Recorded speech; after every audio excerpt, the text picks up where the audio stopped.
Jai Hind, friends. Competitions are challenging. Education and studying, they require your hard work, they require a time management, but there is a little bit of challenge in studying and examination. When you are in college, when you are school, so 50 people are there in a class, all the 50 have to pass. The school wants that they should pass, college wants that they should pass, but when you enter into the field of competition, it really becomes challenging. Challenging in the context, when you have gone through all those subjects, for example, you took humanities in class 12th, 11th, 12th, you have humanities, then you did graduation with humanities, and now when you are facing civil services, you don't know how to prepare history. You are unable to decode geography. You are unable to find out the limit of these subjects. What will be the limit? To what depth we should go into the humanities? 95% people, when they prepare for civil services, the three big challenges in front of them is how to prepare the syllabus, how to complete the syllabus, how to make the notes, how to go into the depth of this. So when you come to civil services, it becomes a very big challenge, at least in India. And those who qualify it, they are like getting boon from Lord Shiva. It's very challenging. Now, when your age is 23, I have seen people who don't know the meaning of their name at the age of 40.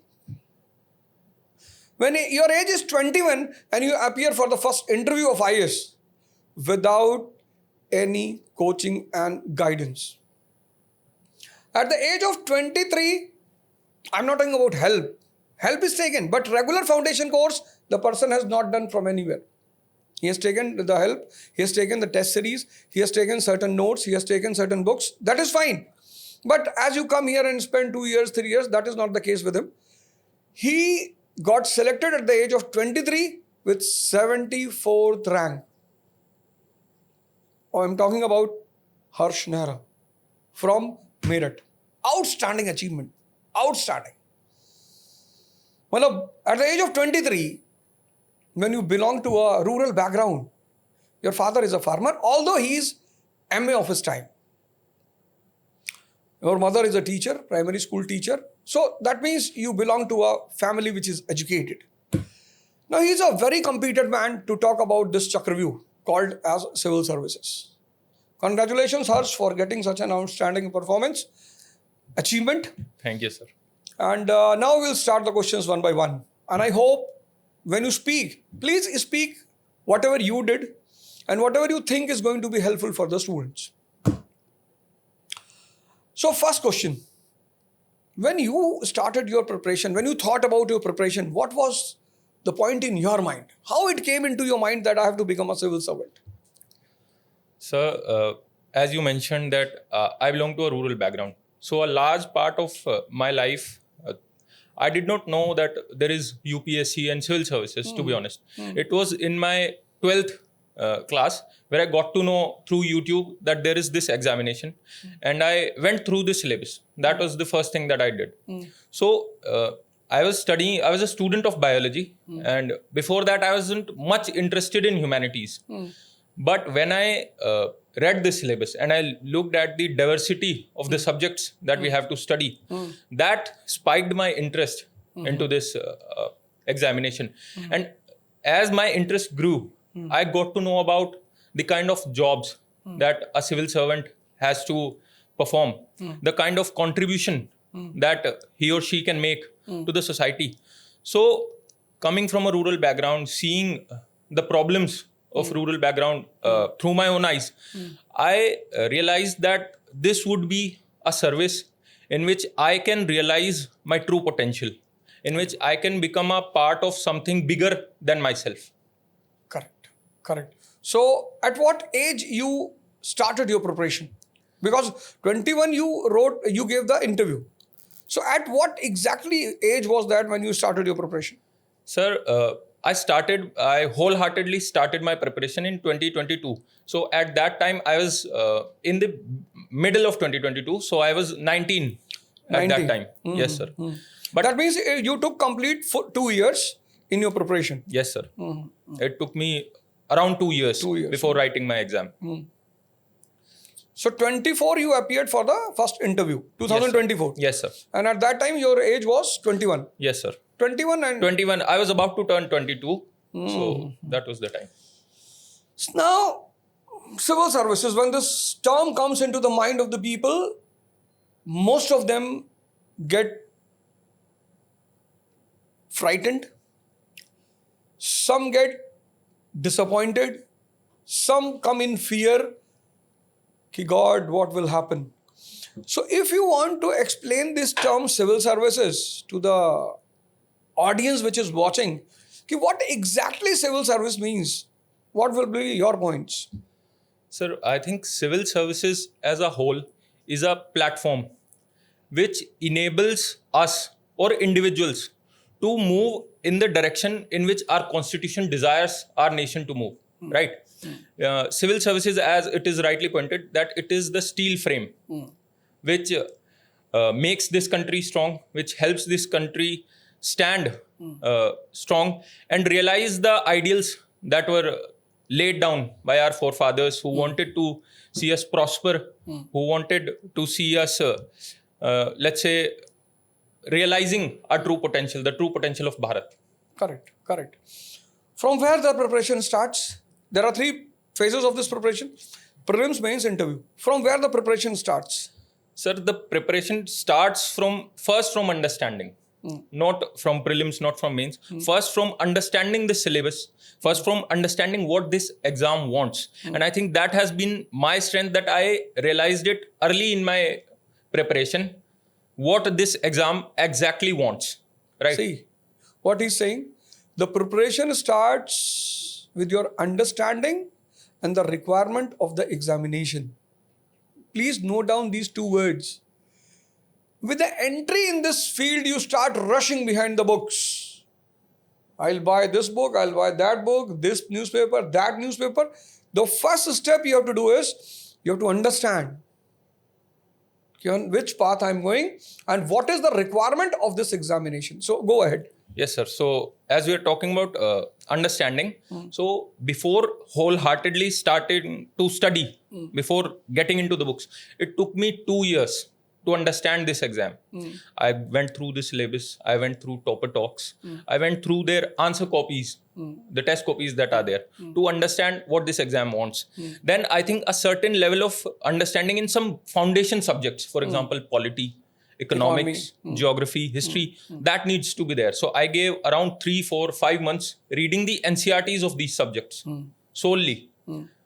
Then after that, once you have understood some basics of these subjects, you go through mains syllabus. Well, after first step is NCRT, Yes. to create the understanding of all the basic subjects, and then mains. Then mains. Mains and optional as well, right? Mains, general studies and optional. So then it took me around a year. I read main subjects. I focused on making notes. How you prepared your notes? Sir, what I did was, first, the syllabus, there would be let's say there's a topic which talks about the Indian agriculture. Let's say it is very well divided. So I would take one topic from Indian agriculture. Let's say I would take fertilizers. So I have to prepare my notes on fertilizer. Then I would say, what are the dimensions that I would need to cover? Dimensions. That those are there from PYQs. You get those dimensions from PYQs. Then I would collect some material, some notes that are there available in the market, coaching material that is there, some model answers of PYQs that are there. So I would read them. I would surf the internet in search of, let's say, material. Then I would consolidate all that material into my note. I would make sure that there is a good introduction for the topic. For further, the dimensions, broad dimensions are covered. There's a conclusion. There's value addition as well. So that is how you make notes. So Harsh says, see, the first point he says ki understand and know. Then enter. Then your first door is mains. Now what you will do in mains, you will pick up a subject. For example, you picked up economy. In economy, you picked up Indian agriculture. Now, What is the dimension of Indian agriculture that you will get from PYQs? You have a very big dilemma, na? What is the limit? What is the limit? What is the limit? So that limit is a dimension. What are the dimensions on the basis of which civil service is going to ask the question from Indian agriculture? Then he says, I referred from different notes.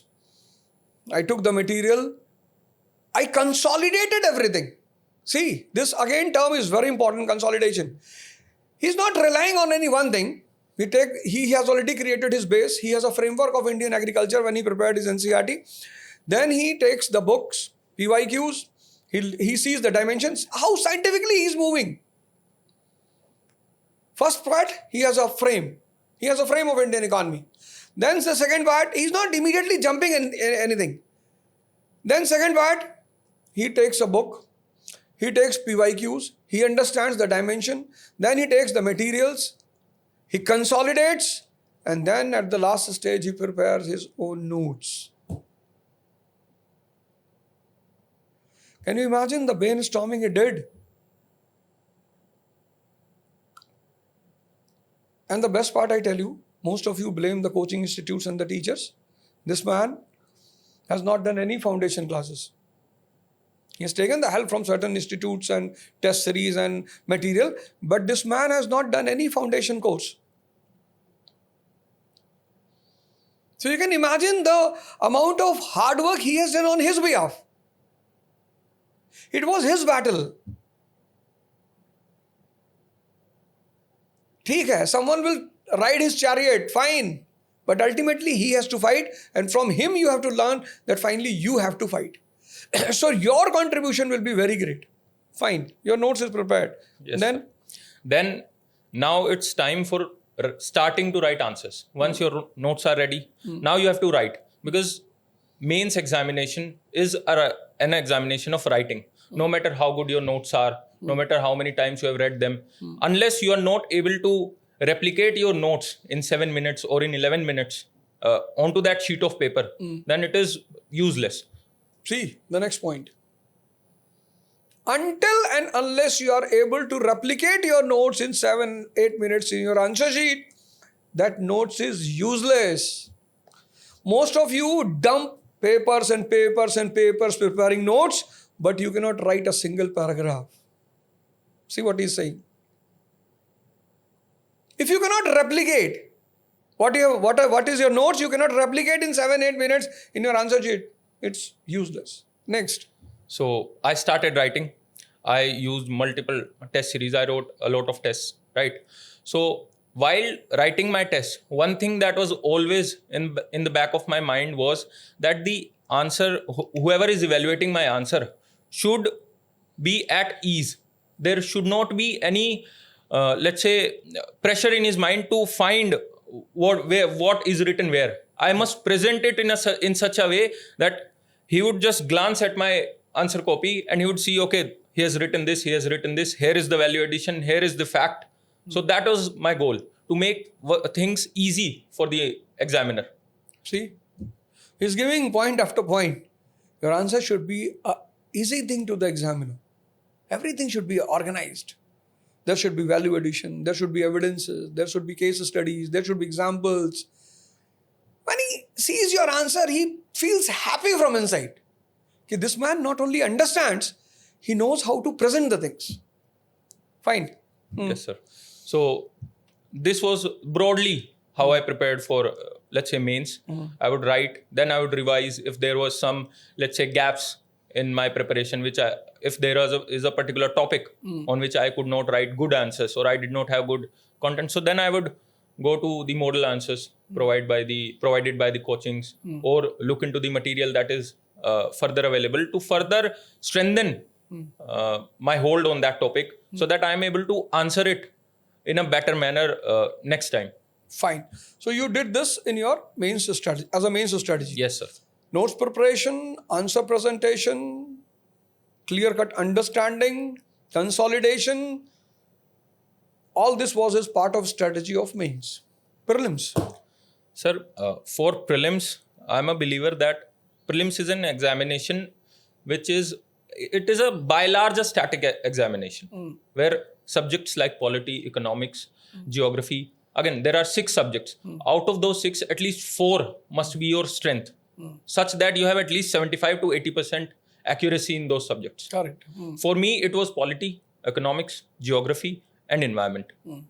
So for prelims, I would refer to the standard sources that are there. I would revise them multiple times. I would give tests. Now, the goal of the test is not to maximize my marks. The goal of the test is to identify my gaps. The goal of my test is to identify my gaps. Please note it down. You are suffering in facts. You are suffering in concepts. You are suffering in intelligent guessing. You are suffering in a particular subject. This is called as gaps. See, the objective of my test is not the marks. Definitely, you have to improve yourself day by day. The objective of my test is to find out the gaps. What are the types of questions where I am failing repeatedly? You may have a command on chapter national income, but there is a possibility you may not be able to solve the question of national income. The way UPSC, the way civil service, they frame the question in such a way that sometimes you see the question, you feel, yaar, I have read it. Sure, you have read it, but you are unable to answer. This is the beauty of prelims of civil services. Most of the time, you have done it. You know, the best part is, they give you the answer in the question paper. This is the most striking thing of prelims. 4 options, answer is present. So what he's saying, I'm not bothered about marks. I'm bothered about gaps. Oh, yes, continue. So then another objective of let's say tests or PYQs is to identify how does examiner manipulate a statement. The game of language. Exactly. Correct. That is a skill which is necessary because in the end, the examiner, from wherever examiner has sourced that information, the correct information is in front of him. He has to manipulate that in a manner so that the option can be turned wrong, right? And we have to identify how does the examiner play this game. And if you are able to identify this, then I think prelims becomes very easy. See, it's a very noble point said by him. Manipulation. Examiner is very clear that 95% of aspirants sitting in the prelims hall are unstable by their mind. Pressure creates instability. It's a law. In that instability, the common sense disappears. You see many times, you do the question paper in examination hall and then you do the question paper outside examination hall. And 10 of your questions will be correct. What 10 questions you did wrong in the examination hall, all those 10 questions will be right outside the examination hall. You know why? The role of pressure. In pressure, the common sense disappears. So what he is saying, I know very well that examiner has a right answer in front of him and he will manipulate the answer so that I should be wrong in my answer. This is exactly what the examiner wants in the prelims examination. The entire game of prelims is based on this assessment of prelims, and he says that once you get command on this, you are able to understand where the examiner is manipulating you, you will overcome the fear of disqualifying prelims. Yes. Hai Yes. Please go ahead. Very good, Harsh. Yes. This is how I think, this is why prelims, in both my attempts, I was able to qualify prelims. In my first attempt, I had 107. This year, I had 133 marks in prelims. So, to perform under pressure and to identify the wrong options in prelims is necessary. And that will happen through PYQs, through tests, through testing your caliber under pressure by giving multiple tests and revising. So this is the, I think, strategy for prelims, broad strategy. And you have to revise again. You have to revise your static subjects multiple times such that if something that you have read is coming into examination, there should be 0% chance that you mark that wrong. Correct. That is something very important. So you want to say that revision plus practice test session should be done rigorously. Yes. Now, before I come to that point of interview, I want to discuss something about your family. देखो यार, तुम जिस background से आते हो, मैं इसको हिंदी में इसलिए कर रहा हूँ because your family members when they will listen in Hindi they will be very happy. Yes, sir.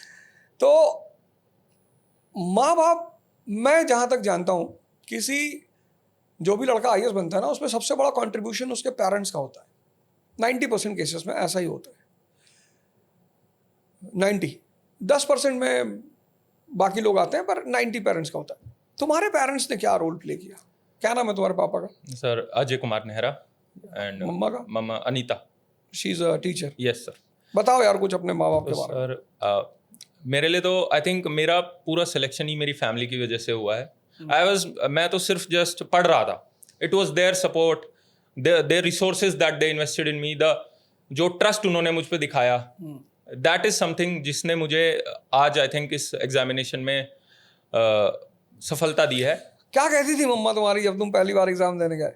Sir मुझे अभी भी याद है, मैंने उनसे एक बार पूछा था, मैं बड़े प्रेशर में था एग्जामिनेशन के, तो मैंने उनसे पूछा था कि ऐसी कौन सी एज है जब तक अगर मैं कुछ ना बना तो आपको कोई दिक्कत नहीं है. तो मैं सोच रहा था कि शील से 25, 26. उन्होंने कहा तू 32 तक कुछ मत बन, हम तेरे साथ हैं. अच्छा. तो शी सेड कि 32. जी यस सर. तो उसने मेरा काफी प्रेशर कम कर दिया था सर से. फर्दर सर मम्मी पापा दादाजी हमेशा मुझे सपोर्ट किया. देन मेरे मामा जी सर, बहुत बड़ा रोल मेरे मामा जी का रहा है. बताओ क्या किया और मामा जी ने? जी सर. फर्स्ट तो जो सिविल सर्विसेज का जो एक मेरे दिमाग में बीज कहते हैं, वो मामा जी ने बोया. वो पुलिस में है. अच्छा. तो मुझे बताते थे कि इंडियन पुलिस सर्विस होती है, बट उस टाइम मैं बच्चा था तो ज़्यादा मुझे इसके बारे में जानकारी नहीं थी. फिर जब मैंने उनको बताया कि मुझे तैयारी करनी है. मामा जी का? श्री रजनीश कुमार. रजनीश कुमार जी. अच्छा. तो जब मैंने उनको बताया कि मुझे तैयारी करनी है, तो he was the first Avid supporter कि हाँ तुम जो बिल्कुल अच्छे से तैयारी करो. फिर सर चाहे मैं दिल्ली आ गया था अपनी ग्रेजुएशन के बाद, चाहे दिल्ली में मुझे मेरे साथ आकर रहने का इंतज़ाम करना, या फिर कभी मुझे एग्ज़ाम है तो वो घर से आते थे एग्ज़ाम दिलाने, मुझे सेंटर तक लेके जाते थे गाड़ी में कि तेरे को वैसे दिक्कत ना हो, वहीं रुकते थे मेरे लिए. फिर मेरे इंटरव्यू के टाइम पे इंटरव्यू दिलाने आए. तो आई थिंक मेरे मामा जी का काफ़ी बड़ा रोल रहा है. All in all sir I think मैं इस मामले में बड़ा किस्मत वाला हूँ कि मुझे जो लोग मिले मेरी जर्नी में, उन्होंने मुझे बहुत सपोर्ट किया. दोस्त तुम्हारे? दोस्त, इवन मेरी सिस्टर. तो मैं क्या करता था, मैं तुम्हारी बहन का? हर्षिता. जी. तो जब मैं कोई टेस्ट देता था तो उसके बाद उसका एनालिसिस की ये सब्जेक्ट में इतने गलत हैं, ये सब्जेक्ट में ये एक्यूरेसी रही है, वो काफ़ी टाइम कंज्यूमिंग हो जाता है. तो मैं जस्ट फोटो क्लिक करके टेस्ट की अपनी बहन को भेज देता था और आंसर की भेज देता था. तो वो मेरे को प्रॉपर डेटा एक्सट्रैक्ट करके देती थी टेस्ट से कि पॉलिटी में इतने गलत हैं, इतने सही हैं, एक्यूरेसी इतनी है. तो वहाँ से मुझे पता चल जाता था कि किस पे मुझे फोकस करना है. मार्क्स कैलकुलेट करके दे देती थी. फिर देन अगेन सर मेरे दोस्त जो मुझे तैयारी के दौरान मिले, सक्षम, गौरव, निशांत, राहुल भाई, मानव, सो इन सब ने आई थिंक बहुत मुझे सपोर्ट किया. एक कम्पिटिटिव माहौल रहता था, हमेशा हम नोट शेयर करते थे एक दूसरे से, अपने आंसर्स दिखाते थे, तो उससे काफ़ी हेल्प हो गई सर. आई थिंक मेरे मार्क्स जो बढ़े फर्स्ट अटेम्प्ट और सेकंड अटेम्प्ट के बीच में, उसमें मेरे दोस्तों का बहुत बड़ा रोल रहा. वो एक सपोर्ट वाला एनवायरनमेंट पैदा करने में, एक कंपटीशन वाला, एक हेल्दी कंपटीशन वाला एनवायरनमेंट पैदा करने में. See, this I want to say to the parents of this country, the relatives of this country and the friends of this country, कि when you go for a big competition, when you go for a big game, you always require a moral support, emotional support. It's not always financial. No, it's not. It doesn't matter. To an extent it matters. If a person is financially weak, it matters. But if a person is not financially weak, then it doesn't matter. What matters is psychological support. So who's the first biggest contributor to his success? His mother. His mother says to him, कि if you are unable to do anything till the age of 32, you are free from my side. This should be noted down by all the parents watching this episode. The aspirant is already struggling under the pressure of the examination, you know. People cry. I have seen students who cry. You have to study every day. हर दिन पढ़ना है, 8 घंटे पढ़ना है, दर्द होता है, mental setback. People face mental setback, they go in depression, they suffer from anxiety. Because of the parents' pressure, they are unable to perform well in the prelims examination. I have seen multiple students. And this is the greatness of a person. ये किसी व्यक्ति की बड़ी महानता होती है कि when you give your credit to others. He qualified because of himself, no doubt. But he accepts that these are the people. Mr. Rajneesh is Mama ji. He is a man who sowed the seeds of UPSC in his mind. कितनी बड़ी बात है. अब भांजा IAS हो गया, अब पूरा प्रदेश मामा जी का है. बहन का कितना प्यारा रोल है. छोटी बहन है, 1-2 साल छोटी है जी. बहन, वो बेचारी क्या कर सकती है? तो she is analysing his question papers. अब अगर ये व्यक्ति एनालाइज करेगा तो ऑन एवरी पेपर इसको 2-3 घंटे देने पड़ेंगे. That is a wastage of 3 hours for him, but it is important. So that work of 3 hours is done by his sister. Motivation is given by friends. He was destined to become an IAS officer at the age of 23. Destined. He has an optimistic mind. He has a scientific approach of knowing the things. He's not a dumb. He's working on a very specific scientific approach. कि मुझे जानना है यार कि IAS में पूछते क्या हैं? What they ask. I have seen many people who are preparing for civil services for 3-4 years. They don't know the entire syllabus of civil services. आप पूछते हो ना कैसे लड़के जीतते हैं? देखो तुम्हारे सामने. Many of you ask me, what is the criteria of the aspirants who succeed? This is the criteria of aspirant who succeeds. Very practical approach of competition. Very practical approach. Understanding, preparing, consolidation, practicing. Nothing is missed by this guy. Harshita, Mr. Rajneesh, what is your father's name? Ajay Kumar. Ajay Kumar. Mother? Anita. Anita ji. She's a teacher. Then his friends, Manav and all, what you took the name. Yes. कितनी बड़ी बात है यार. इस दुनिया में कोई किसी को क्रेडिट दे, वो भी IAS बनने पे. यहाँ लोग आइसक्रीम में आधा नहीं खिलाना चाहते हैं यार. The present scenario of the world is that people don't want to share their ice cream with you. तो ये भी एक mental status है. This is what I call a positive mindset. कि भैया IAS तो मैं बनाऊं पर उसमें हिस्सेदारी सबकी है. तो you started with civil service. You started about telling about how you started thinking about the civil services through YouTubes and all those things. Plus your mama played a very crucial role. Then you came on mains and you gave a very scientific approach of preparing the mains paper. Ki PYQs, topics, notes, consolidation, getting materials from all the good sources. Then he says prelims is a game of practice. It should be revision and practice should be done repeatedly. Then he tells about his family members and the role of family members, which is very crucial in his preparation of civil services. What was the role of Aram IAS in your preparation? So I think they've helped me during my mains, particularly through their do not miss, which was value addition. Value addition. Yes, sir. Yes. That was really helpful. Yeah. Further, I was able to test myself through tests, and I was a part of the interview program as well. So during that,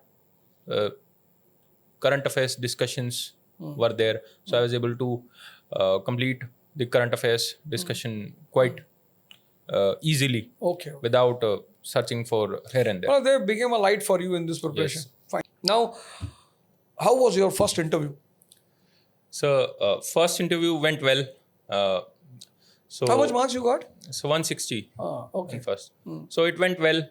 I was a bit nervous, to be honest. Those people, they would have enjoyed with you. They would have seen 21-year chap. No? Yes, sir. So I was a bit nervous as well. I mispronounced pollution as corruption. So just because of the pressure in that moment. Definitely. That was the first interview of my life. I had never given any interviews. So, but it went well. Overall, it was a great experience. The conversation with the board was great. I was very happy. Overall score was? Sir, overall score was 921 in first attempt. 921. You missed by how many marks? Around 26 marks. 26 marks. Okay, fine. Second interview. What was the question in the first interview which you were shocked to listen? You never imagined they are going to ask this. So they asked me, how often do you get angry? Oh. That was something which I had never really thought of. So, although I'm not a person who usually gets angry, so I told them that I don't really get angry. I'm very calm per se. But then ma'am says ki there is so much injustice around. There is so much poverty around, right? Seeing that, why don't you get angry? Seeing all this injustice and poverty. That was a point. That was the point.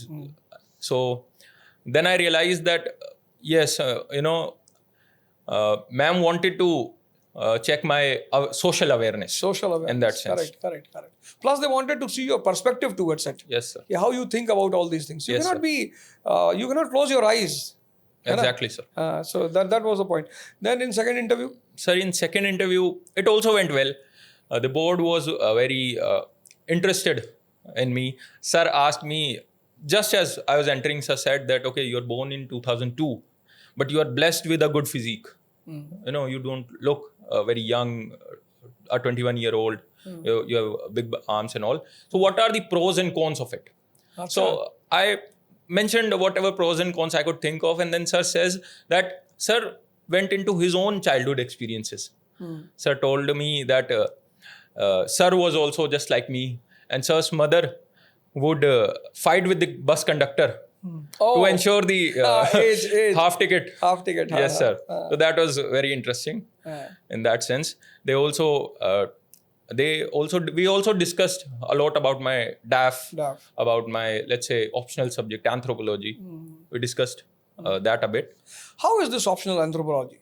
So I think it's a beautiful optional, to be honest. If you're able to understand it, if you don't have the fear of biology in you, because a lot of people fear anthropology because they think, okay, I'll have to read biology, I have to read genetics. What exactly anthropology means? It is the holistic study of man. Human race. Yes, sir. Basically human. Be it our culture, be it our social institutions, marriage, kinship, be it how we turned out to be humans. Why are we the way we are? Why do we walk on two legs? Right? Then it is further, we also study about Indian society. Achha. Yes, we study about caste system. We study about tribals in detail. We study about the issues that they face. So overall, it's a subject which helps you think about all the dimensions that broadly makes up a man. I think it's a combination of biology, science, and sociology, and all Yes, those sir. subjects. It's a beautiful mixture of science and humanities. What do you think should be the criteria to select optional subject? Because I see majority of students, they get stuck in it. Yes, sir. And they go on asking everyone. Because I tell you, when a person comes to Rajendra Nagar or to any coaching institute in any part of India, so people have different opinions. Some will say geography and some sociology, public administration, and so on. It becomes very technical in a market for a new guy without any proper guidance to understand what subject to be opted. So what is your opinion? What is your advice to them? So I think the first criteria that we should look at is that how comfortable we are with the subject and how interesting the subject looks to us. That is the first criteria. Interest is the first point. Interest is the first point. Then comfort as well. Okay, I had a background in biology. So I was comfortable with anthropology. Someone might find it difficult. So they would not be as comfortable. Second criteria would be, are there enough resources available in the market? Because that is also important. Very important. Yes. Books, notes, topper notes should be there. Test series should be there. So ample amount of resources should be there. Second, sir, I also believe that one should also look at how the optional is performing. That is also necessary. Marking. Yes, sir. Because some optionals would give you decent marks if you study hard. I mean, all optional. If you study hard enough, you'll perform good in all options. But some you can, if someone is a newbie, they can enter a particular optional much more easily compared to the other. For example, I chose anthropology.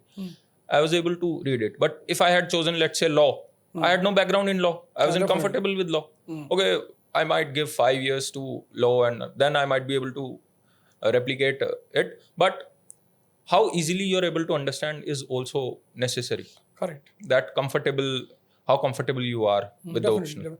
So Harsh is saying 3 things. When you are interested in a subject, you get the clarity in that subject.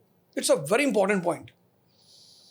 Whenever you are interested, means your interest is because of understanding. This interest is born because of understanding. If you don't understand maths, you'll never try to solve the maths questions. If you don't understand philosophy, you will never read philosophy books. You see your personal life. Wherever you are interested, you just jump into it. So he says, interest is the first parameter, resources is the second parameter, and third parameter is the marking pattern of that particular subject. A very important paper, one more, CSET. Majority people, even I have seen people from maths background, IITians, engineers, they also suffer from this paper. So what is your advice on CSET paper? Sir, in CSAT, I think you must prioritize what you want to attempt. You cannot go into the exam by with the mindset that I'll attempt 80 out of 80 questions. So for me, it was first I'll prioritize English comprehension because that was my strength. So first point is priority. Going to the examination hall, you should prioritize. What is your priority was? English comprehension. English comprehension. In the first hour. Okay, that I'll attempt at least 27 English comprehension, and so out of them, I think 25 would be correct. So that would give me around 55 marks. But I still need more marks to qualify this exam. Then I think you must build a basic minimum level of clarity regarding, let's say, quant and reasoning. There are many topics in quantitative aptitude, and many of them are very easy to understand. Let's say number system. It is a doable topic. In reasoning, there is calendars, clocks, time and speed. So you have to prioritize and then identify the areas you are comfortable with. Right? So if you are able to identify the areas in which you are comfortable and you find the question in the examination, so you'll be able to solve it with confidence. Yes. And that will help you in crossing that threshold of 66 marks. So you recommend classes for this? I mean, if someone is, especially for quantitative, if someone is weak, for example, I had to take lectures. You are biology background, no? Yes, sir. For quant, I had to take some lectures. So if you're weak, then it is crucial. But I think apart from classes, practice of PYQs is the most important. If you're preparing for prelims, let's say there are 90 days for prelims, you must give at least 1 hour to solving CSAT PYQs if you're weak in it. If you're strong, then there's no problem with it. Practice right from the beginning of prelims preparation or last 3-4 months? Yeah, last 3-4 months. Yes, sir. That is enough for CSAT, I think. Everyone who essay means, I can say, Bhisham Pitama of Mahabharat. A very dangerous warrior, strong, invincible. It's a paper which is the first paper. And from here, you can mentally gain or you can mentally come down. Acha, this is a paper where you don't have a book. This is a paper where you cannot say ki, okay, I will be able to get a proper link from the following sources, resources, etc. It checks your personality. It checks your perceptives. What are your perspectives about anything? It checks your information. It checks your facts. It checks your opinion. You can be a hardliner. You can be although when you prepare, you are very clear by the guides and mentors what to do and what not to do. But then when you start writing, something of you becomes alive.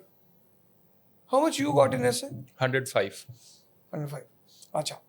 So something in you becomes alive and then you start writing. Now the first challenge is, in present scenario, how to choose the essay. Sir, I think the topic with which you can connect and understand must be preferred. What was your topic? Sir, the first was that the best lessons are learned through bitter experiences. Correct. And the second was that the best way to clear muddy water is by leaving it alone. Yes. Absolutely. These were the two topics. I could understand them. I could relate to them in a way. So that's how I think the topic should be chosen. IAS, in the IAS examination, I think essay paper is a paper which says to you ki, bhaiya, what runs inside your software. For example, you are a man of a scientific temperament, so you should go for that essay. You are a man of a philosophical temperament. So, choosing the essay is the first challenge. Second challenge, how to prepare for essay. Sir, there is no particular preparation for the essay, right?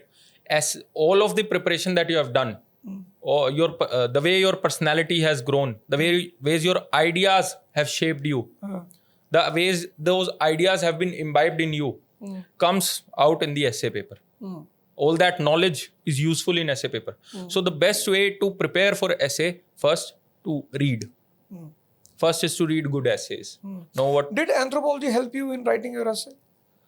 So I think some ideas were borrowed from anthropology in essay. Yes, yes. So of course, to some extent, it does help. So But you are saying something. First to read. yes, sir. First you read what good essays look like. What you read Topper's essays. You read essay by great personalities. Then you start writing. You try to articulate your ideas, and then judge yourself whether you were able to articulate that idea well on paper. And that idea, whether you were able to give arguments suggesting, backing your claim, and whether those arguments were backed by examples. Right. Arguments, examples. Yes, sir. Yes. So that is necessary. Further, an essay must be engaging as well. It must not be boring. Because examiner has to read 12, 13 pages. So it must be engaging from the beginning. So a good introduction, let's say an anecdote, a great it quote. must be like a movie you are sitting and you are watching for the 3 hours. Yes, sir. Yes, sir. Exactly. A good introduction through anecdote or a good quote is also very crucial in essay. Further, there must be a flow, a good, decent flow in essay. It must not be that Started. you're... Yes, sir. It must not be that you're talking about something here and then you jump straight away to something else. Right? There must be a flow in your ideas. That is crucial in essay, I think. Further, there are 2 essays. So I think equal time should be given. Further, the essay paper is one where you get to plan. There is enough time to plan. So at least 15, 20, 25 minutes you take in planning your essay. You come up with arguments. Draw outline. Yes, sir. You come up with arguments. You come up with good examples. Draw a decent outline. How are you going to conclude your essay? So that is very crucial in essay, sir. Intro, brainstorming, conclusion. How you did it? Sir, yes, broadly a pattern remains there, that there will be introduction where you'll introduce the reader to your ideas. What are we going to talk about further? Right? You also showcase that you have understood the topic well in the introduction itself. So examiner must get the idea that he has not misinterpreted the topic. So only then he'll be interested in reading further. Then comes the body. You break down the essay in various dimensions, right? I preferred a continuous style. I did not use subheadings, but my body, the body of my essay was such that there are clear arguments, and then those arguments are explained and then backed with good examples. Further, if you think that the claim of an essay is such that there is a decent argument against it, then that must be there as well. Because in the second essay, which said that the best way to clear muddy water is to leave it alone, I could come up with antithesis to this, that if we do not, let's say, if we do not disturb society that is being practicing some social evils, and we leave it alone, would the muddy water get cleared? No. Social reforms are necessary. So that is how I would come up with arguments against the topic But as it's well. a very scientific thing. The way you said it, you are not this. If you read it from outside, it seems that you are taking a negative approach, but it is a positive approach. Yes, sir. You gave it that this formula does not applies everywhere and always. Yes, sir. है ना? Fine. So, Very good. and then you consolidate your arguments while concluding. You consolidate your arguments, whatever you have said, into let's say into one paragraph, so that the examiner has the idea that okay, this was the point he was making. Through all these arguments, this was the final point. He has, even if there is an antithesis, you have refuted that antithesis as well, because, and then the conclusion comes.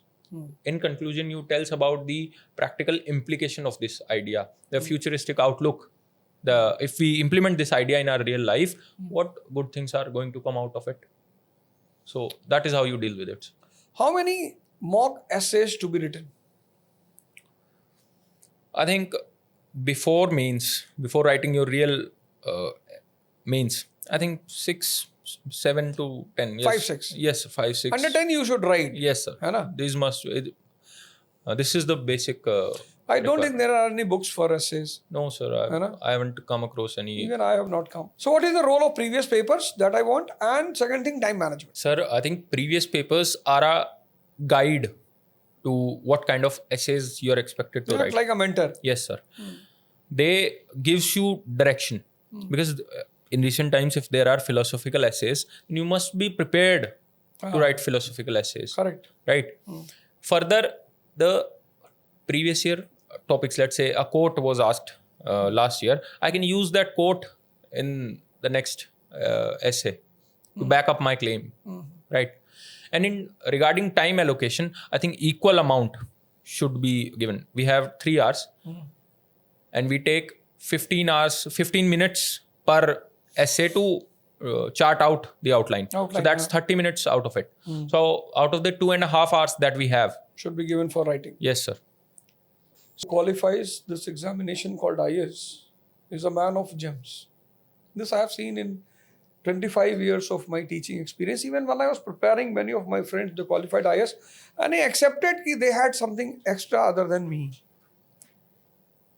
It's not about studying. It's not about doing labor. It's not about crying. No. It's about the right path if you understand with the beginning of your examination. He touched, I think, every aspect of preparation. The best part was he told you about the applied aspects of preparation, which generally people don't talk. Example I tell you, he says, if you want to prepare society, observation is must. And that is true.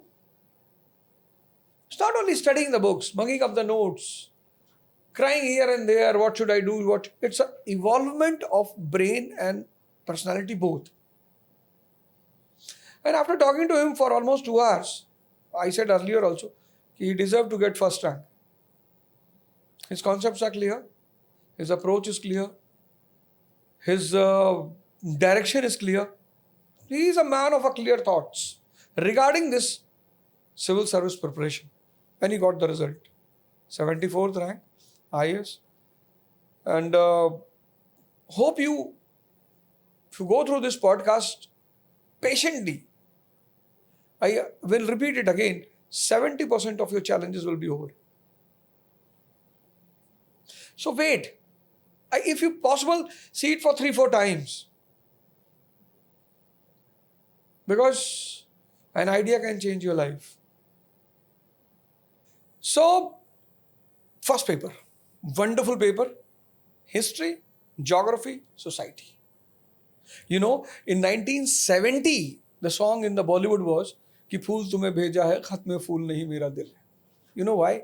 There was so much poverty at that time that a person cannot afford more than a flower. But now the song in the market is, Kudi kendi hai mainu jaguar lendu. From flower to jaguar, this transformation of society must touch your mind. How these changes took place. I tell you one thing very specifically. If you haven't watched that movie 3 Idiots, please go and watch. This examination is not for Chaturlingam. Chaturlingam approach is completely denied in this examination. The person who turns Chamatkar into Balatkar, that is not accepted. Then what is accepted? The Rancho approach of understanding. Simplify the things, simplify definitions, connect the things, understand. If you watch the movies of 1950, 60, 70, the shooting areas were India, mostly Kashmir, Punjab, UP, Bihar. Financial challenges, financial constraints. But 1991, when liberalization started, Europe, America, Australia. History tells you, history is a dialogue between past and present. It's a very romantic subject. If you don't know how to become a king, then when you study Sher Shah Suri, you will understand certain principles that will help you to become a king. Abraham Lincoln, a person from a very demean background. APJ Kalam leaves the school, quits the classes. He sits in his house. His teacher Subramaniam comes and asks to his parents, your guy is not coming to the school? So his father says, we don't have money to deposit the fees. He said, I will deposit. And that person becomes the president of India. Mr. Gandhi was struggling to become a lawyer in India. He becomes a superstar in South Africa and then Mahatma in India. If you see ancient India, Buddhism, Jainism, Brahmanism, they all were struggling with fighting with each other. And peace in a society is important for the growth and development of the nation. Today, Hindu, Muslim, Sikh, there is a tension in the society. So how he dealt, Ashoka, how we will deal, this is what the bridge history is going to give you. Economic development, economic empowerment. Germany was born in 1871. Germany becomes a world power in 1914. Threatening United States of America and Britain. How? What led to the birth of Italy as a nation? What are revolutions? How they transformed the world from pre-modern to modern. You will not find revolutions in pre-modern world. Then you come to geography. If you go to Arabia, Saudi Arabia, and you want to start a business in Saudi Arabia, so what should be the best choice? Perfume. Water scarcity is there. You see, when people go to Arab world, they generally bring perfume from there. Either specs or perfume. Geography will help you to connect with economy, culture. You go to Rajasthan and see the turban of the people. It's a huge turban. Why? Sun rays. If a person of Rajasthan will remove the turban, he can suffer from heat stroke. He will die. It's a desert. But this is not the case with Russia and Alaska. So culture depends upon geography. Bihu festival. The songs, the folk songs, the dances, the festivals.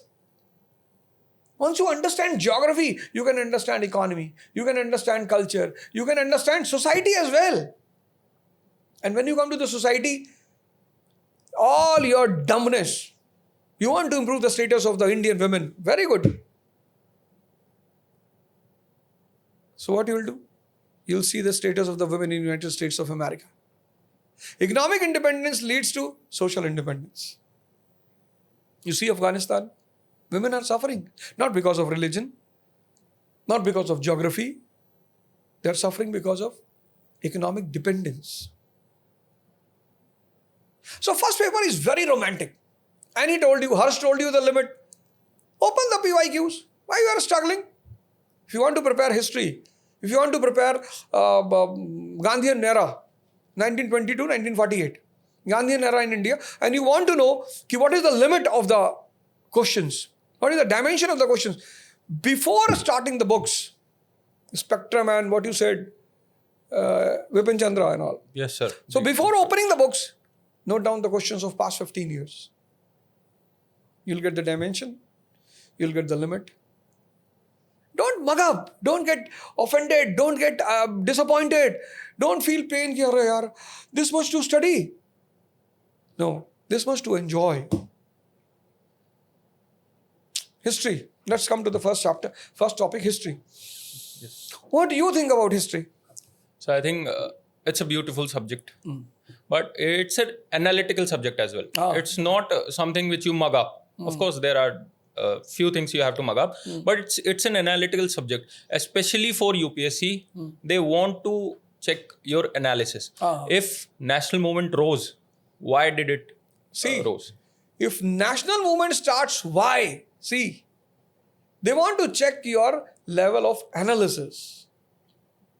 And Yes, next. That is, I think, how you present your arguments in history. In world history as well, they focus on major events in the world. Yes, American Revolution, French Revolution. Yes. So they want you to develop a holistic understanding of how the world today turned out to be because of these events.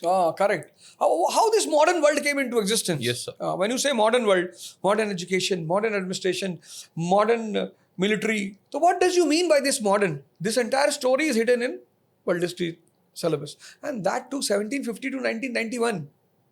They're not asking from Roman Empire. Neither from 1453. Very pragmatic syllabus. 1750. Civil service, a very scientific competition. If you get a good guidance, if you simply listen to these toppers, 70% of your trouble will be over. You do one thing, just listen to them. Keep a diary in front of you and a pen. Just listen what they are saying. Write it down. 70% of your guidance, if I say 80%, it will not be exaggeration. 80% things will be clear to you what to do. It's up to you. So, culture? Yes, sir. Regarding art and culture, there are notes available, there are books available. You read them and you also understand how the culture, how the art forms, how do they reflect into our modern life? How are they persisting through time? Further, I think in UPSC, especially in mains, in history and in art and culture, you also need good presentation. If you are talking about, let's say, some battles, then you must be able to plot them onto the map, right? So that things become easy for examiner. Correct. Yes, the examiner understands that you are doing something extra compared to the last copy that he checked or the next copy that he or she is going to check. So that is very necessary. Similarly, in art and culture, diagrams must be there in your copy, in your notes. First, they will be in your notes and then they must replicate into your copy. So this is very crucial in terms of, let's say, history or art and culture in GS1. Further, if in history, if you are able to give some facts, let's say, you can pinpoint the years. You can give some quotes by historians. That will be very good. That will be, some moons and stars, chand tare, which I call, on your copy, and they'll certainly reward you more marks. So that is in terms of history and culture is Geography? necessary. Sir, in geography, I think you need to have a visualization of the visualization. phenomena. Yes. A visualize of how the jet stream flows, of how the global wind patterns flows. So if you have that understanding and you have that visualization, then I think you will be able to tackle 90% of the questions in prelims and in mains as well. Because that comes with conceptual clarity. That is necessary. Again, presentation and diagrams in geography in your answer copy. Must, sir. Maps, must. These are very essential in terms of. Further, I think addressing all the dimensions of whatever is being asked, that is also very crucial in these subjects. In all of the subjects, if you want to gain maximum marks from the examiner. Physical geography. How to handle the challenges of physical geography? Sir, I think physical geography, the more we, while understanding, the more we visualize, the easier it becomes. And further, in physical geography, you have to focus on particular areas. For example, climatology. It is very important. Geomorphology is important. Oceanography. These are important and you have to prioritize them. For example, UPSC asks a lot of questions from climatology. So you have to prioritize based on PYQs in order to fully understand and tackle the subject of physical geography. Further, again, visualization. And today things have become so easy that you have animations on YouTube available of any phenomenon that you can search. They'll make you understand that phenomenon in less than 5 minutes, right? Any particular book you will recommend? Yes, sir. I think I've read NCRTs. For geography, NCRTs are, I think, great source for geography particularly. So majorly NCRTs helps. Further, sir, I think in mains, NCRTs might not be enough. For prelims, they are enough. More than enough. Yes, sir. So in mains, you need to have some coaching notes with you. Like coaching notes help because they are curated for this examination. Definitely. They help you. They definitely help. For example, let's say I was taking RM's test. So I would the model answer would be my source for a particular question. I'd just take it. I'll put it in my notes. Okay, if a topic, let's say on jet stream comes, then this will be my answer. Because in mains, one particular topic is covered holistically in one answer, according to my opinion, sir. So that's how you deal with it, sir. Society. Yes, sir. So how you, if you see the best way to understand the society, as per I think, the best part to understand the society is to watch some movies. Shri 420. You will see the poverty of India and that how that poverty frames the society of the country. But then many people, they are not interested in watching movies and series. Society is a living organ. If you start understanding society, I tell you, you will start understanding every aspect of life. Sometimes you neglect the things. You go and study the history of America. 1787, when they were born, they were a slum area. Multiple challenges. Racialism, the biggest challenge for them. And then Barack Obama becomes the president of America. When the blacks were not getting the right to move on the lane which was used by whites, what factors led to the empowerment of blacks? How a black became the president of America? If that can happen in America, why can't in India? Because this country is of Indians. Who gave birth to this country? Indians. Who sacrificed? Indians. When you say Indians, so every section of this country has a complete right on the resources of the country, administration of the country, and on everything. So if they can overcome all the challenges and then they can become a superpower, why can't India? And that you will understand only when you will understand the social developments, empowerment of women. These European countries which you see today, they did not give women voting rights to women till the First World War. What were the factors which led to the empowerment of women? Feminism. Many of you talk about feminism, but you don't know how it started. It's a very good thing.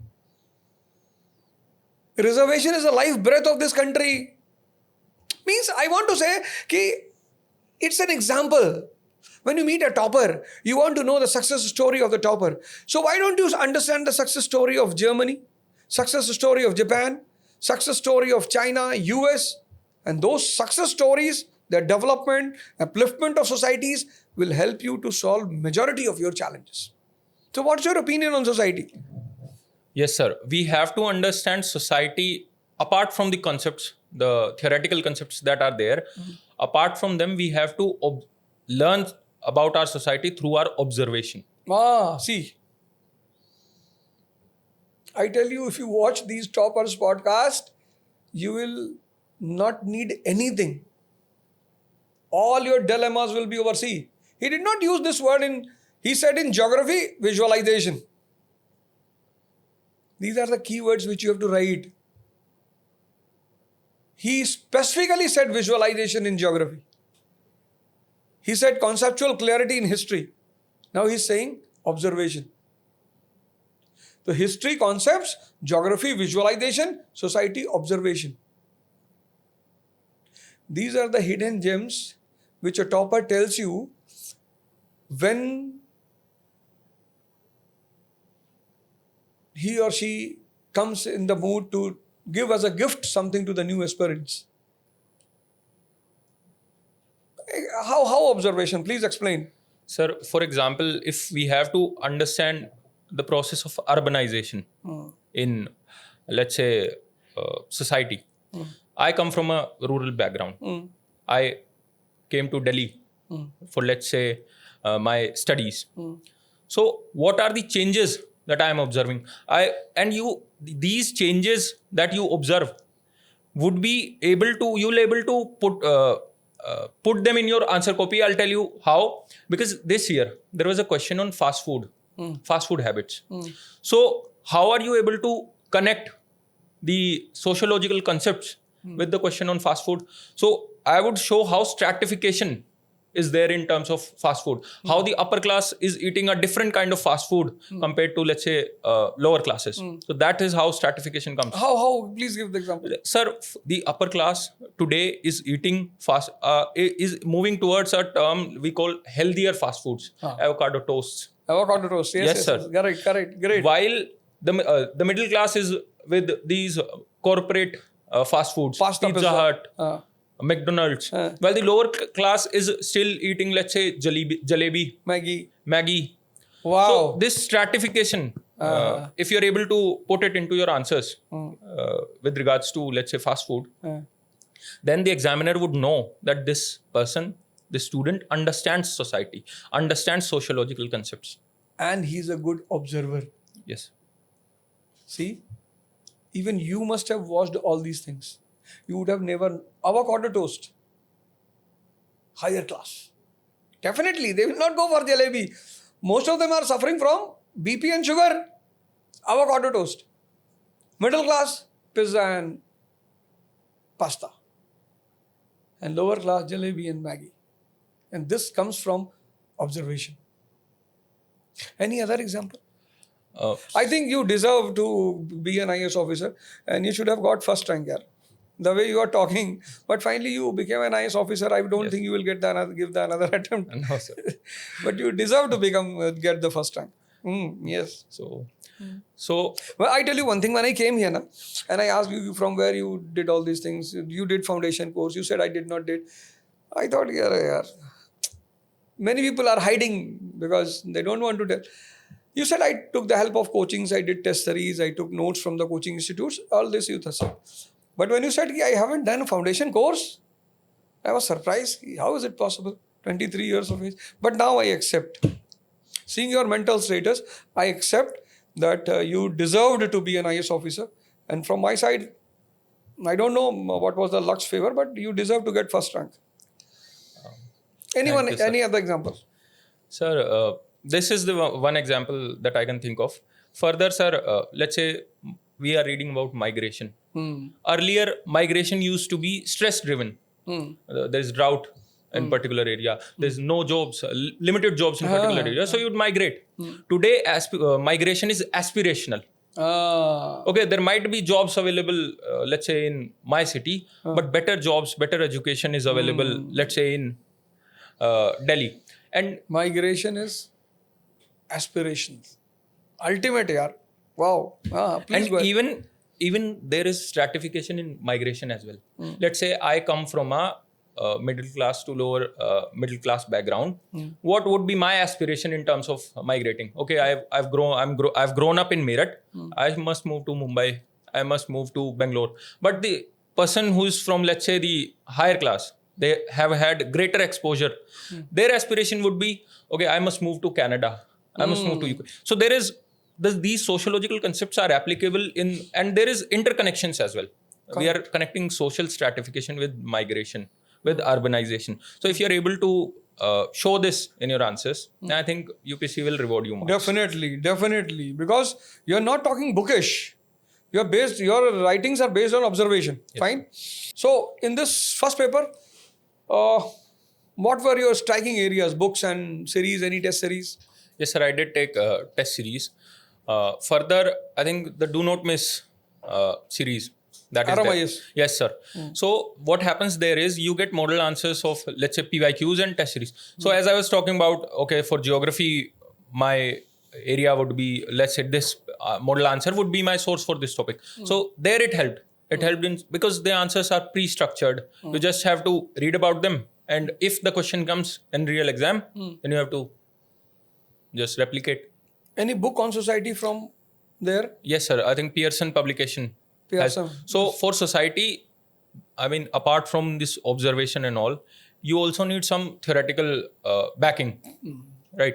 I had an anthropology optional and there is society in GS1 as well. So you had an advantage of that. Yes. So first paper, history, geography, society. Now come to the second paper. This second paper is, I can tell you, the spine of civil services. Spine. First paper is romantic. Second paper is fine. Polity, governance, IR. Means, what do you think? If you don't prepare for IAS, then also as a citizen, you're not living in a monarchy, you are living in a democracy. As a citizen, you should know what is a preamble, at least. Minimum. At least. I want that every citizen of this country should know at least preamble. We, the people of India, solemnly resolve. At least this line you should know. Ki we, the people of India, we are the boss of this nation. We are the leaders of this nation. If you are more awakened, then you can understand fundamental rights. It will help you a lot.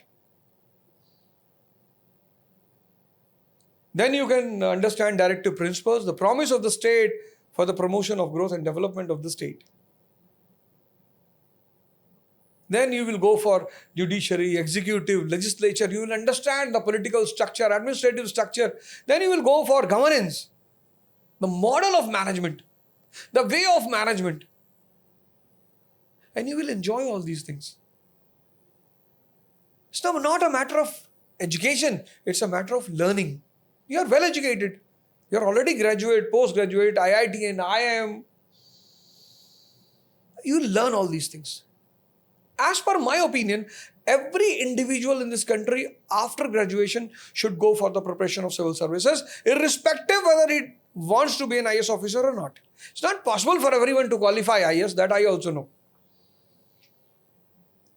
It's not possible. But every individual should once prepare, online or offline, any way you want. But you should prepare. It will make you a more awakened citizen in this country. International relation.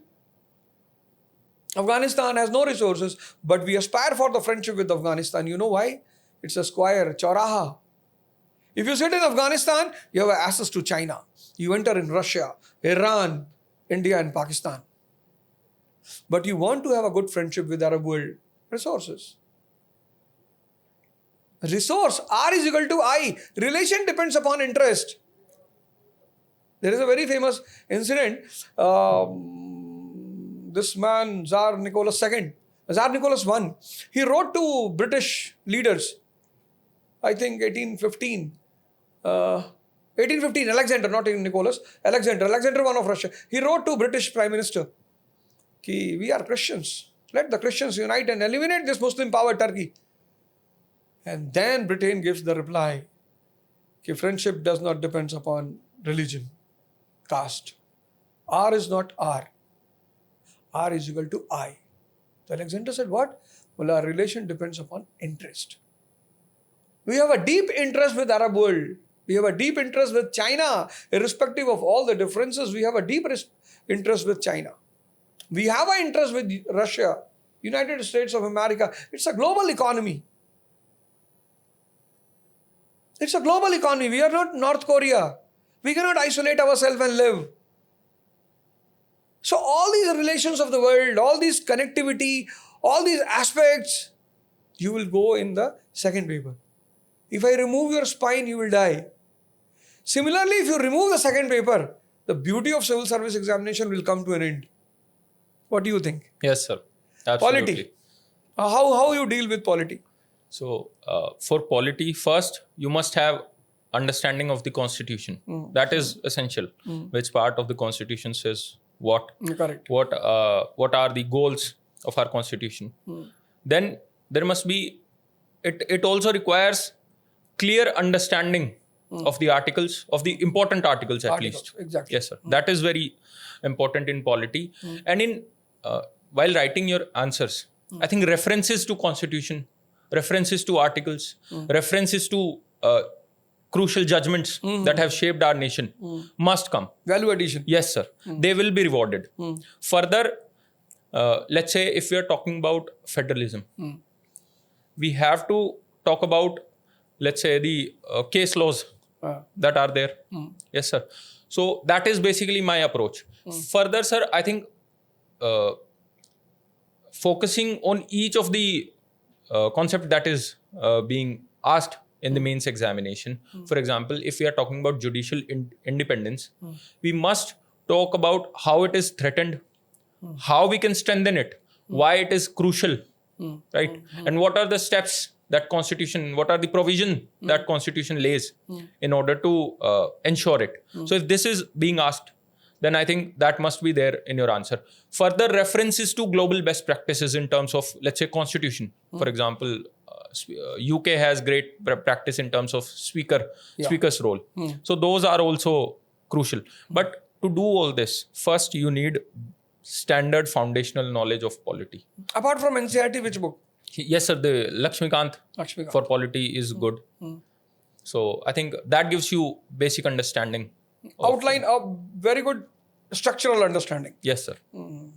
That is essential for polity, and it becomes your foundation for other subjects like governance, like social justice. It becomes your foundation, polity especially. Governance? So governance basically... what exactly? If a layman wants to know what is governance, what you will say? Sir, it is a subject that deals with the subject matter of how you deal with things in administration. How you deal with challenges? Yes, sir. How do you govern such a large nation or a district if you're... Any example if you can give? So let's say there is an issue of transfer. Let's say my organization is not functioning well. What is something that I can do in terms of bringing transparency in my organization or my work? So that would be social audit, right? My work is being done on ground. So if the society, if the people that are being affected by that work, if they are going to audit it, then that will tell me whether it is actually performing or not. Further, if I have to make sure that the goals of what I aim to do are known to people, then citizen charter, it is there in governance. Correct.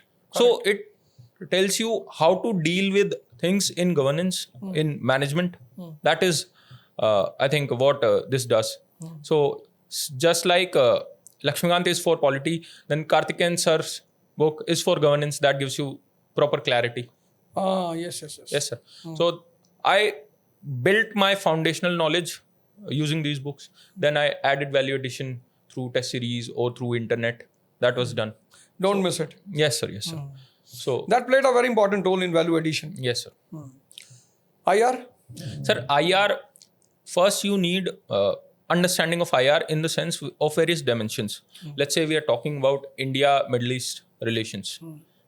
How are our relations in terms of economics? How are our relations in terms of defense?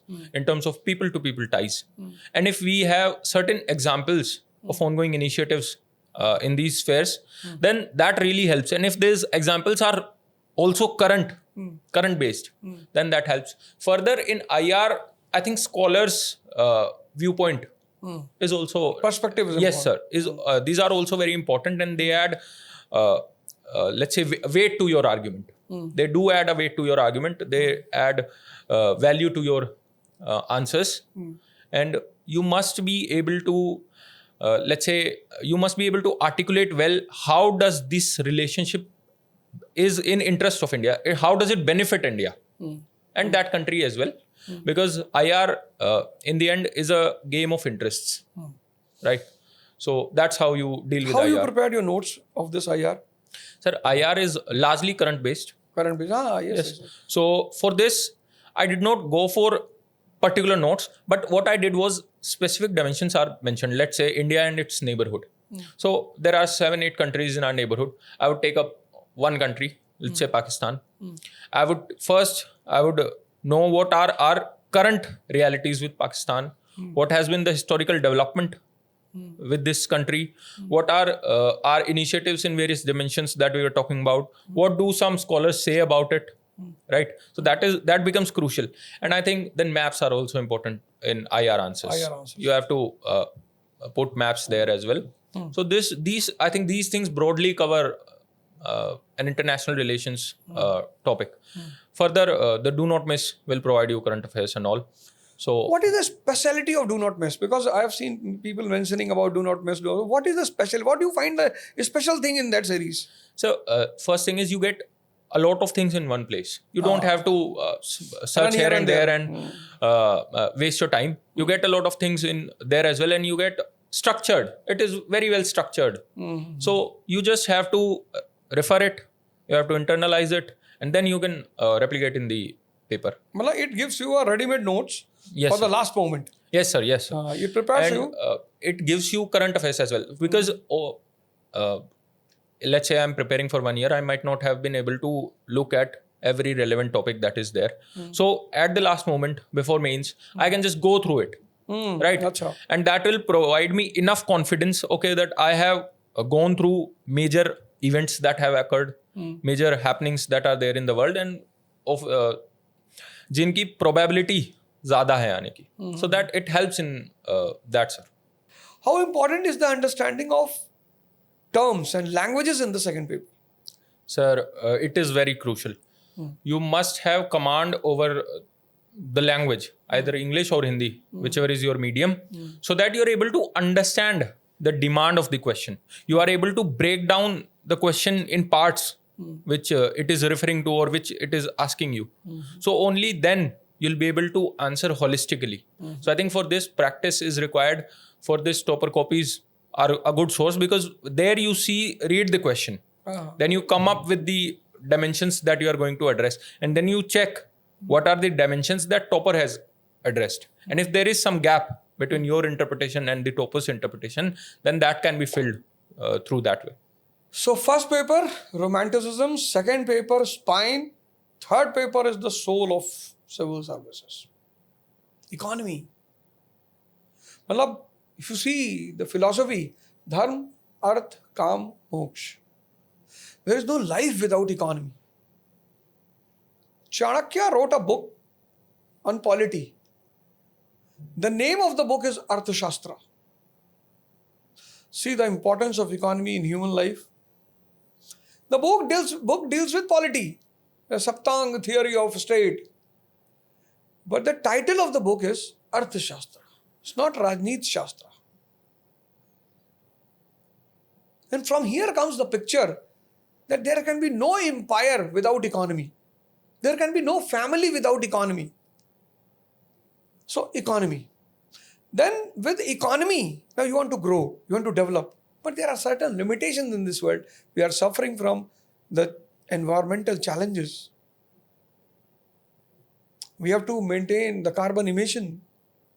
We have to maintain our forest areas. We have to bother about rivers. We have to bother about our soil. The salinity in the soil is increasing. It is said that in the next 200 years or 100 years, the fertility of the soil will come to an end. So, development with environmental challenge. So, second topic is environment. Economy, environment, and then comes internal security. In a developing country like India, there are going to be internal challenges. Nothing wrong in it. There are going to be stress, anxiety, tension, and internal security is having more priority than external security. Because if you get hit from inside, it will be very dangerous. So third part is internal security, and fourth part is disaster management. You have lots of resources. You have iron ore, you have bauxite, you have copper, you have uranium. But then one earthquake washes out the entire state. Your human resource is over. So what you will do? So you have to protect your human resource as well. So third paper I say is the soul of civil service mains examination. Economy, environment, internal security, and disaster management. So let's start with economy. Yes, sir. How to prepare economy? So first, I think the syllabus that is given, you must read about it. You must understand what inclusive growth is, what are its characteristics, how to ensure it, how does state aim to ensure it, what are the things that state does. So after understanding these, you'll come up with certain arguments, you'll come up with certain points. But in economy, you must be able to back those arguments, those points with facts, with data, with bar charts, graphs, and you must be able to present your sources, because they must be authentic. Data, bar chart, graph, and facts. Yes, sir. Yes, go ahead. So in economy, I like to think what an economist would like in the answer. An economist, let's say, have all his life read bar charts, read graphs. So if I present my data in that medium as well only, then the examiner would be happy. Definitely, Yes, sir. definitely. Huh? Would give me 0.5, 0.25 marks extra in each question. The copy would look nice. Definitely. You see, economic books, they have bar charts. Yes, sir. So that was my understanding of economics. Again, a new thing. Whatever is the specific feature of a subject, you should keep in mind that this is the best way of presenting the particular subject. He presents sociology with observation. He presents economy with bar graphs. Who is not going him to give the marks? When you understand the particular criteria, okay, this is the criteria. If you see the books of economy, in every book, you will find the bar graphs, the charts. If you see economic survey, it is filled with it. That means that is the particular criteria of economy to be presented. This you all think, I think you gave all the core terms for the coming aspirants. Okay, fine. Then? So apart from this, the basic conceptual understanding of economic concepts, it is also important. What is inflation, right? Specifically for prelims, let's say national income or banking, your core, or let's say fiscal policy, monetary policy, these must be your core areas, especially for prelims, which you have conceptual clarity over. Right, you must have conceptual clarity over these, because these are the areas which are going to help you in answering the question, even if it's tricky. Correct. So that is the basic approach for economics. Further, economics is also a lot of economics is current affairs related, right? So the budget and the economic survey that comes, you have to go through them, especially for mains, because a lot of question in mains have reference to economic survey. So you have to identify the core areas that the economic survey is focusing on, because they give you a direction. The economic survey gives you a direction for mains. And if you can reference economic survey in your mains answer sheet, then that is a very authentic way of presenting your answers. And the examiner would give you good marks. Further, in agriculture, I think in agriculture, if you're talking about cropping patterns, if you're talking about, let's say, supply chains, you have to present, especially in cropping patterns and all, you have to present maps as well. So those are necessary. Further, what certain committees have recommended, let's say in agriculture, there is Dalwai committee. So you have to mention that as well, because only then your let's say the recommendations carry weight. Correct. If they are backed by a committee, a government committee, then it carries weight and it rewards you more marks. A rose plant without a flower is useless. This is what he wants to say. If you are writing an answer, please give all the applied things to suffice your answers. We're talking about a committee. This committee talks about power development in India. What is the agenda of the committee, objective of the committee, and this we have done, this is our achievement. Your answer will immediately start shining. What is the basic book for economy? So the basic book, I did not go for the basic book. I relied on notes for economics. You relied on notes. Yes, sir. Fine. Environment? Sir, for environment, I think first, so to get the understanding of environment, the NCERT, the biology NCERT, the last 4 chapters are crucial. Because if you have not understood the basics of environment, then they are going to be tricky. 12th class? Yes, sir, 12th class. So that forms your core. But then there is limited, the standard book, I haven't found out any standard book. So here coaching material helps, because they've curated the material for environment, which is required in the UPSC. So what environment requires is, there are certain terms, keywords that are very important in environment. Let's say if we are talking about diversity. There's alpha diversity, beta diversity. So these must come into your answers while answering an environment for GS3 especially. For example, if we talk about, let's say, edge effect, so that must and then the edge effect can also be shown through diagrams. That is also necessary. And environment should also be let's say references of the international government bodies. Let's say UNEP is working, certain conference of parties for UNFCCC happens. So these must be there in your answer, apart from the conceptual clarity regarding environment. So these will give you more marks. Homo sapien means technology. Yes, sir. The biggest difference between animal world and human being is technology. With the growth and development of technology, the human race developed. From those stone tools of Stone Age to AI. Yes, sir. That means science and technology has a very great part in this mains examination. So what was your approach for technology, science and technology? Sir, the first is that let's say we are talking about, there are certain divisions in technology. For example, let's say space technology, defense technology. So we have to read the basics of these first. We must understand the basics.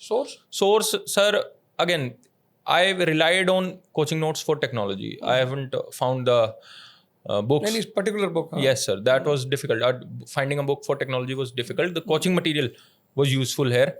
So further, the good thing about UPSC is it does not ask technicalities of technology in mains. Yes. It asks application. Application, yes. So then what you can do is you can divide your application. Let's say, how is this technology helpful in agriculture? How is this technology helpful in defense? How is Any example? So let's say drones. Drones. We understand basics of drones. Yes. Then we go for application. In agriculture, it can use to spray products, right? For mapping of crop fields, it can be done. In defense, it can be used in logistics. It can be used in, let's say, attacks. So those application in various spheres is essential. Let's say biotech is there. So we must understand the basics of biotech, how biotech works and what it is. But if we are able to provide these applications of biotechnology along with examples, then I think the answer looks good. The examples are also very necessary in science and technology. Correct. Internal security?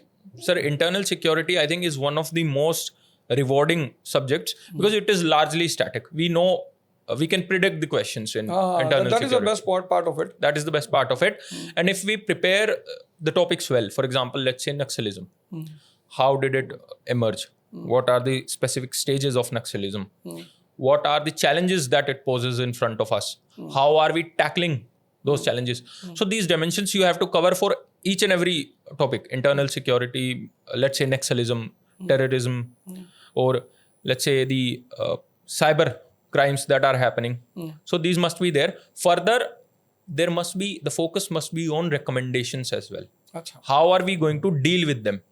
Yes. So that also carries weight. Challenge comes solution. Yes, sir. If we are talking about challenges, then it is, or UPSC automatically expects you to come up with solutions. Correct. That is also very necessary. Disaster management?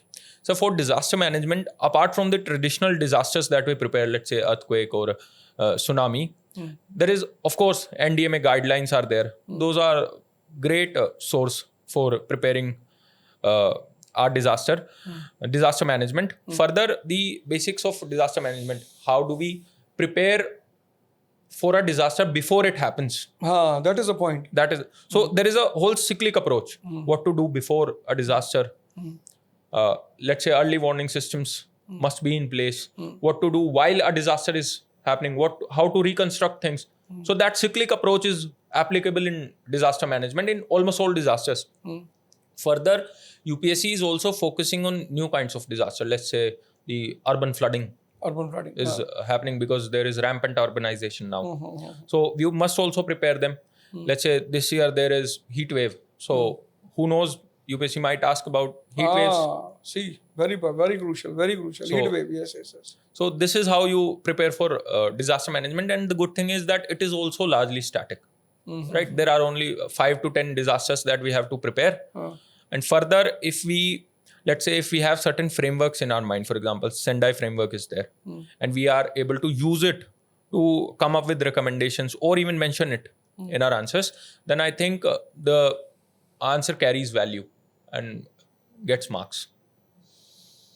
This was the advice of Harsh Nehara on the third paper, which deals with economy, environment, science and technology, internal security and disaster management. When you see a term, find out, clear that term, what exactly it means.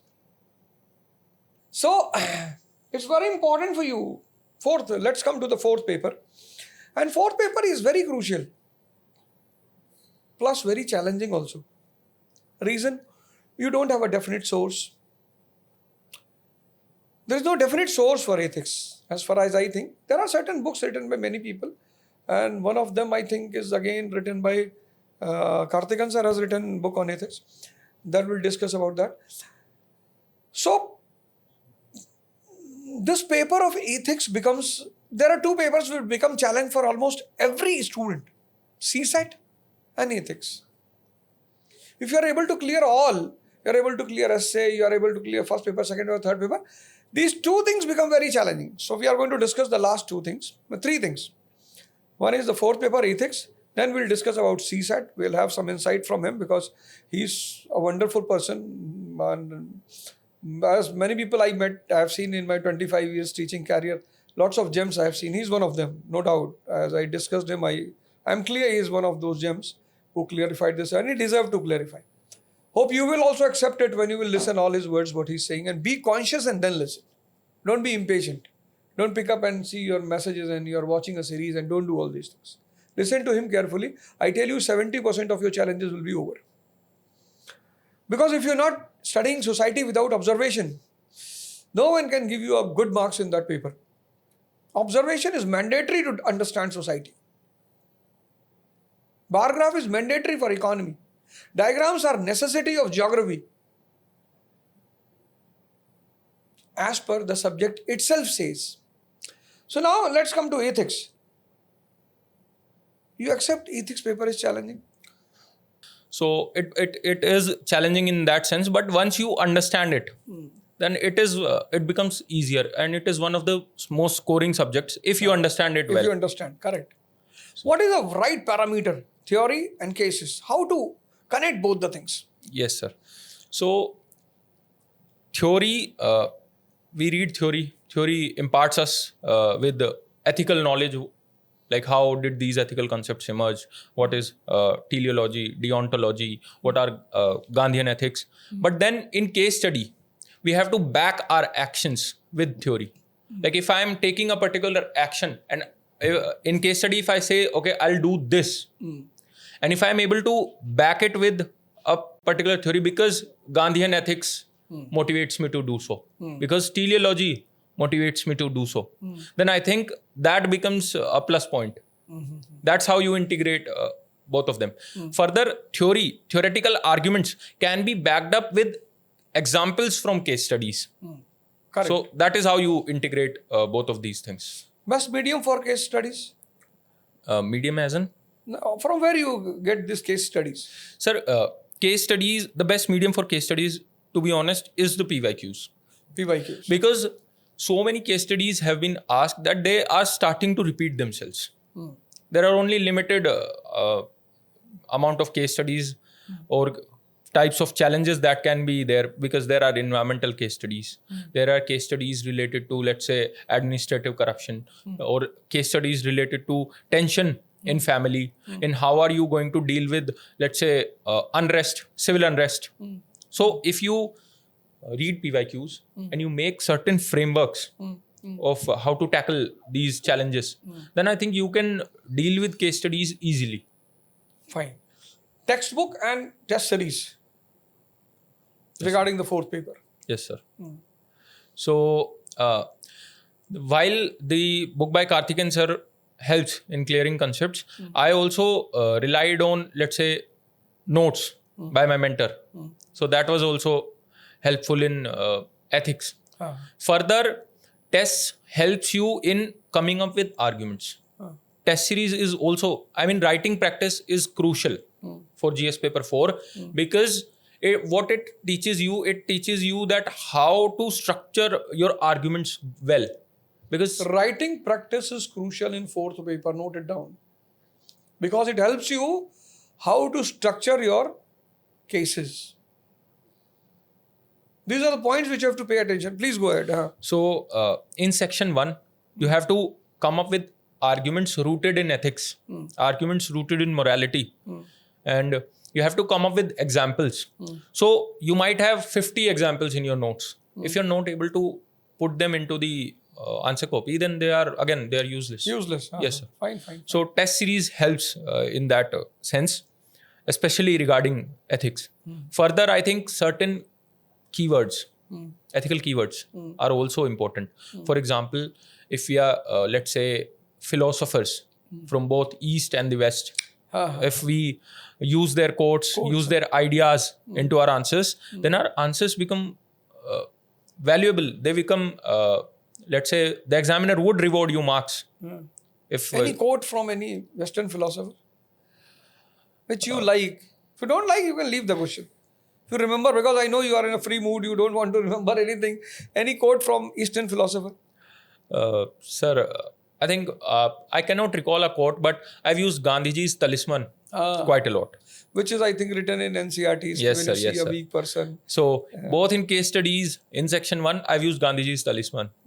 Right. Yeah. So that is one that I can think of right now. Very good. Great. You said that in society, visualization is important. Any such type of visualization in ethics also? Yes, sir.